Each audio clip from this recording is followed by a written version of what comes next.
Hello, and welcome to Scarlet, Blue, and You, the podcast where we celebrate the people, stories, and experiences that make Hannibal-LaGrange University such a special place. I'm your host, Lauren Youse, and today we are heading behind the curtain.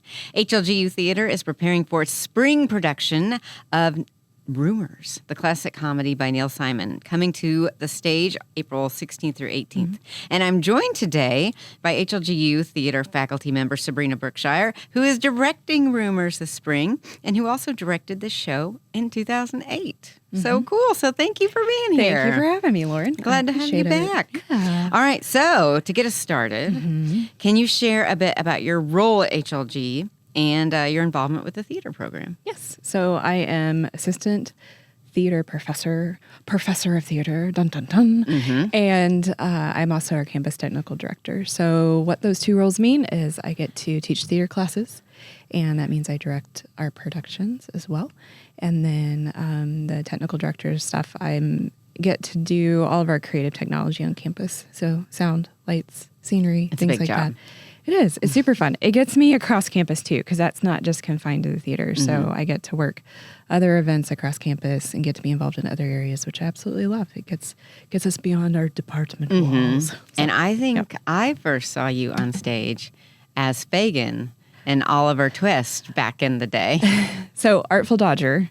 Oh, But yeah, that was a while back. That's kicking it back. Yeah. That was such a fun show. that was back before HLG had Parker Theatre. Yeah, we were down at the Orpheum Yeah. on 5th and Broadway. Yeah. And yeah, it was super fun. It was fun to play a character that just stretched me a lot. So yeah, you've been with HLG Theatre now for, we're not going to add it up, but a few decades. Yes, I have. And you're still loving it. I do love it very much. It's awesome. I would have never dreamed as a student here in the undergrad program that the Lord would bring me back and allow me to be a part this way. And I love it. We don't make plans to stay, but No. But he Hannibal-LaGrange and the Lord have other plans. it sucks you in Yeah. in a very good way. But I say, I'm thankful. I'm thankful to be here. Okay, so you directed Rumors here at Hannibal-LaGrange in 2008. So what made this the right time to bring the show back? Yeah. So something unique for me in Rumors is it was the first full-length play that I ever directed.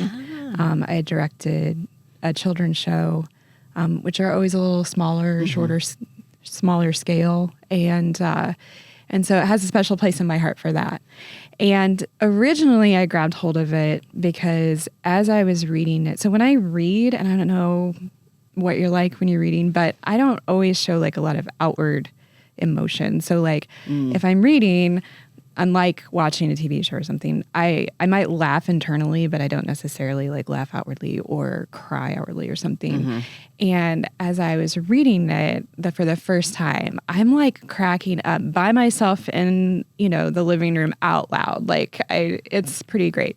And so I'm like, this is it. And it's just very well written. And so it's one that I always eventually wanted to come back to, but you need to put some space, right? Right. Because you really don't want to like duplicate something you've already done. You want a fresh take. And so you need some distance for that reason. And then sometimes too, especially in something that just really stuck in your mind and it was such a good experience, you want, again, to be able to have like a fresh look and not just like see the characters the way they were done before by those actors and by that staging and design. And does that make sense? Yeah.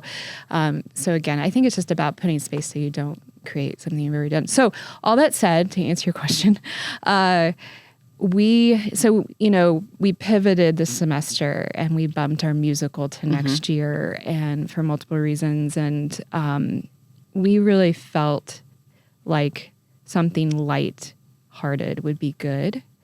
And so it just seemed like the right time. It had been enough time. We won't talk about how many years ago that was, but it had been enough time, we felt like, to create it new. And it was something we could kind of pivot to quicker because we had some prior knowledge of it already. And so it just fit. It fit with the timing. Perfect. Yeah. I love a comedy. Okay, so Me for too. people unfamiliar with the show, how would you describe Rumors? And what do you think audiences will enjoy the most? Yeah. So it's, I feel, somewhat fast-paced. As we know, plays are dialogue driven. And so I think that's why in our today's society, we struggle a little bit to lock in and keep our focus, because it's a lot of listening, and it really keeps moving. I wouldn't say every moment is fast paced, but there's a lot happening. And it's somewhat organized chaos, I guess. Sounds perfect. It's fast. There's a lot. There's a lot of misunderstanding, a lot of assumptions. It's so fun is another word. It's just fun to watch these characters and everything unravel. And they're at a dinner party. Yes, they are at a dinner party. One set the whole time.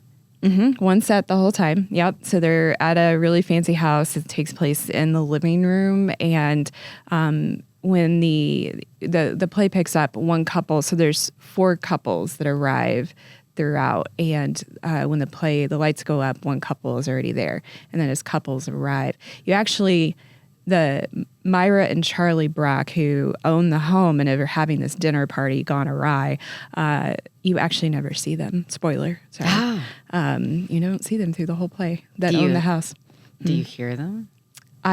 You're not at liberty to say? I can't spoil that much for you. Okay. I won't go there. But and so these couples arrive and are trying to... Okay. So it's a comedy. It is but a comedy. It's also kind of murder mystery? I would not say it's a murder mystery. There's some mystery involved. Again, I don't want to give away too much, but there is some mystery involved. I would not call it a murder mystery. You'd call it comedy. Yeah. Straight. I'm fine with that. Yeah. That's great. Yeah. So what do you think audiences are going to enjoy the most? Yeah. I think just as things ensue and just keep building on top of each other, I think it's quick pacedness. They'll really enjoy. It's funny. It's not... So if you came and saw the play that goes wrong, it is not, I would say, that kind of humor where it's just continual slapstick kind of thing. But just the characters are very well written. They're unique. I feel like they're own unique to themselves. Perfect. And so I think they'll really enjoy the characterization and the physical comedy that comes into it as well. Yeah, and so the setting is not current time. It is not, but it's not too far back. What, 1980? Yeah, like 1989, 90. So we're thinking Dallas. That's what I'm thinking in my mind. That's what I'm seeing. Yeah. Those really puffy sleeves. Yes. I was going to say, let me tell you, designing for this is so fun because I just love the design, whether it's through the costumes or the scenic design or things. It was really funny. So a prop that we have in the show is a cordless phone. Oh, and you're fancy 80s. That's yes. right. Yeah. Don't worry. I did the research to make sure. I was like thinking, when did my family transition to a cordless phone? What year was that? When did we become cool? Yeah. Right. When were we able to start moving around the house with the phone? And so I looked it up and cordless phones definitely started moving in the 80s, and this was a very well-to-do couple, and so I think they definitely would have had a cordless phone. And so we have it sitting on the table, and it's they have to use it a lot, and it was really humorous to watch my students pick up the phone, and I had to kind of teach them, okay, you got to press this button. These poor babies. I mean, they're from what year were they born? They're after 2000. Yeah. They just don't know. Yeah, and some of them are like, I know how to use this. Yeah. So that was humorous. But yeah, it's late 80s, early 90s. We're going to have some great hair. I am super pumped about the 80s, 90s hair. We're going to use a lot of Aquanet. A lot of hairspray. Yeah. I love it. And they're very overdone. The characters also, we have, of course, amazing costuming ladies that are coming in to help. And they are so excited to go big. Oh, yeah. And there's a few characters that really purposely are trying too hard. Okay. And so you really, I told the ladies, I was like, don't hold back. Let's just go for it. You cannot cross the line. Great. Yeah, because it's a kind of an elegant dinner party, and they're all very well to do, and so they went extravagant in the dress. So I'm excited just to see the costumes. Yeah. All right. So how are students involved in the production? Yes, and so backstage, on stage, all the way around. Of course, we have students acting as well as some community members' involvement as well. And, from stage manager, Josie is our stage manager. And excellent. She's just incredible. This is her second show? Third, I third think. show. Okay. Yeah. And I think, And and then we have some involved helping our costuming ladies as well, and building hair, sets? makeup, sets, the whole works. There's not an area untouched by our students. Excellent. And their involvement. So, yeah. All right. So this is a school where we learn things. So what are you hoping students are learning from this experience? Well, I always think it's neat for our students to experience great playwrights. Not last fall, but the fall before, we did Hedda Gabler by Ibsen. And Ibsen's such an important author for them to get to know, to be able to experience. And I think Neil Simon is as well. And so I'm excited for them to latch onto one of his works. He is a contemporary playwright, and I think he passed in 2018. And so, he's in our time, and he is also, very well known. I think he had at one point, and this is, I don't know, the only person that I know had this many plays running on Broadway at one time. I think he had like 4 running on Broadway at one time. Impressive. Yeah. And, he won the Pulitzer Prize for Lost in Yonkers, which was one of his dark comedies. He's known for comedy. And so I think that it's good for them to get exposure from the one that was called the Comedy King. He just could write characters really well. He also wrote characters that people are drawn to their characters. I think this is another reason why our audience will be drawn to the stories, is because they're about really everyday characters in everyday life. I feel like the plot lines are things you could walk away, some of it saying, yeah, that's happened to me, or that could have happened to me. Okay. It's not so far-fetched in the conflict, or he wrote about the people he knew and experienced everyday life with. So I think it's really relatable in some ways, in some of his characters. So I'm excited for our students and our community to be able to expose to that is a big reason. But I think comedy in itself, it's interesting. I have a lot of young actors that'll come in, and if they have to pick a monologue or something, they always gravitate to comedy because it's fun, and it is fun. But I think they think it's easier than trying to pull out like more of the hard emotion, like the gut-wrenching emotion. Really, it's so much harder. Comedy is so much harder because it's all about timing and delivery, whether that delivery like through your tone or through your body language. It is hard. And so I think it's a challenge for us. Our students and our community members are amazing, but I think it's always a challenge to pull off comedy well. And so, just going big with the characters, I think something that, we're in the early stages of rehearsals right now. And so really pushing them to go big. I always tell them, it is so much easier for me to pull you back than to keep asking for more and more and more. And so going big with the characters, finding the timing, finding what's unique to our characters. And so I think it's really pushing us in that way. And so hopefully they come away, of course, growing in their art, learning more about deeper characterization, things like that. Yeah. Awesome. Yeah. It's funny. That was my next question about how comedy can be deceptively challenging. It is so challenging. Yeah. So, Yeah. so you said you kind of challenge them to go big. Is there? Do you have any other little tricks that you use to get them to? Yeah. We have a lot of different acting exercises and things, whether it's within their character or just in general, that we do to get to push us and, to be bigger, whether it's physical, vocal. Like in this show, we have a couple of characters, like one that we're just trying something different with her voice, and it's been super fun. She's doing so great, and a lot of people will be like, well, I'm just bad with accents. And I'm like, no, you're not bad. You just don't try them. Yeah. You have to try them, And she's having a lot of fun. Last night, she was landing it, and then sometimes it would go Southern. And so we just, trying is the best way. Okay. And so I say, you can't just think it. You can't just process it. You have to try it. And I always tell them, don't be afraid to try it and sound bad or not accomplish what we want, because it's the trying and the doing that gets us eventually to where we want to go. So be creative. And if I correct it or say, hey, let's try this instead, it doesn't mean you've done anything wrong. It's actually giving me a palette to work with, which is super great. So I will tell you a unique exercise we're doing this week is I gave them all the assignment to relate an animal to their character. Okay. And so, whether that's through how they move or through how they think that animal acts, if they're darty or if they're smooth in their movements or whatever like that. They had to come in with a video, and we had to talk about why. We're still working on this. There's further we're going to go with it. But so it's kind of super fun. It's getting them to think outside of the box. It's getting them to associate different characteristics or movements, mannerisms or things like that with their character they may not have thought of, because the goal is to come in and not play ourselves, but to really like be that character and enjoy getting into their skin and their life. And Very cool. Yeah.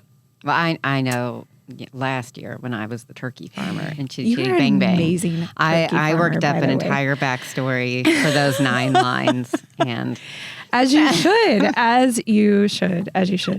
And, we it have... was so fun. I had a great time. You did an awesome job. I was so glad you did it. And 9 lines was the perfect amount of lines for me.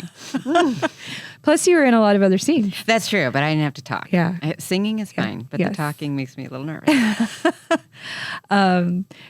We have a couple of characters that come in at the end of the play, and I think I'll just leave it there and let people figure out. You got to stay. You got to stay through the whole show. Don't to know miss who it. that is. Yeah. Yeah. But these characters are smaller, but really help in the end kind of wrap up the show. Okay. And it just shows that no matter the character's like a line amount, for real, our stage time are so important. Some people are familiar with the show Harvey. Yes. And such a good show. Invisible Rabbit. Yes, Yes. the puka.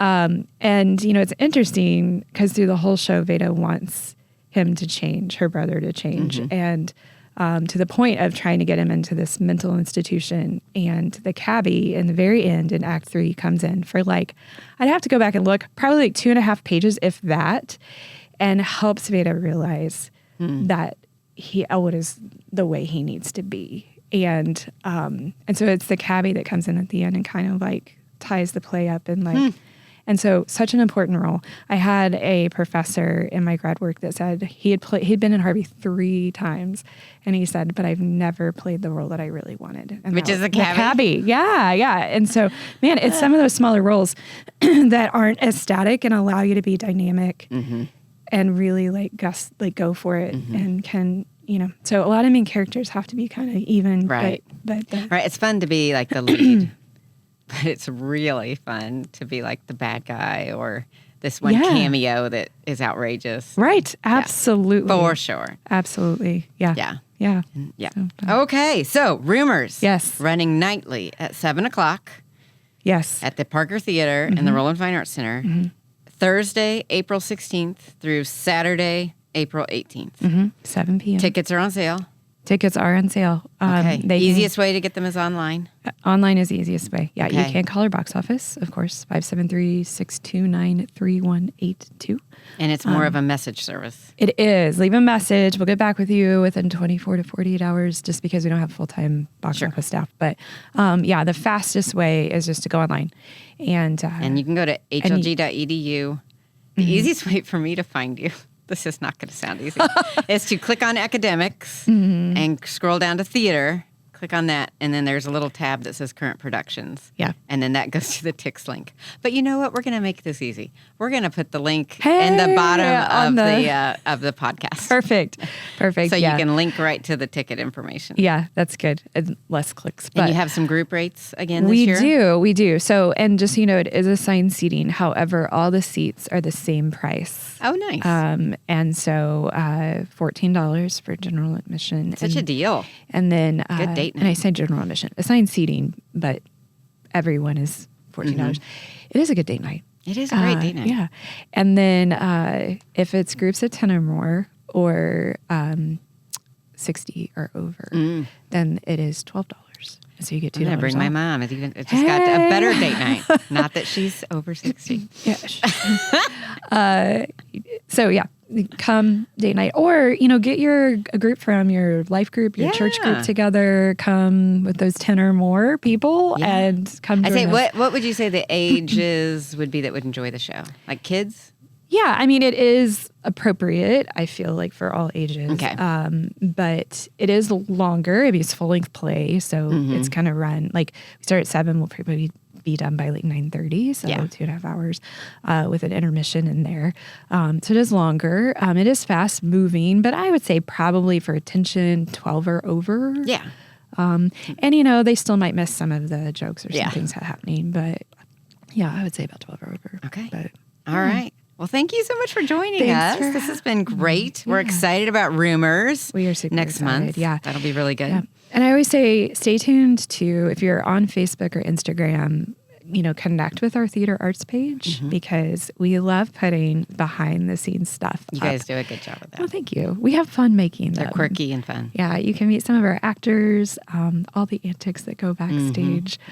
So it's kind of fun to see the making of the show in a little way, just some of the things that happen. So and it keeps you up to date on times and ticket sales and things like that. So perfect. And if you want to be involved, we love volunteers.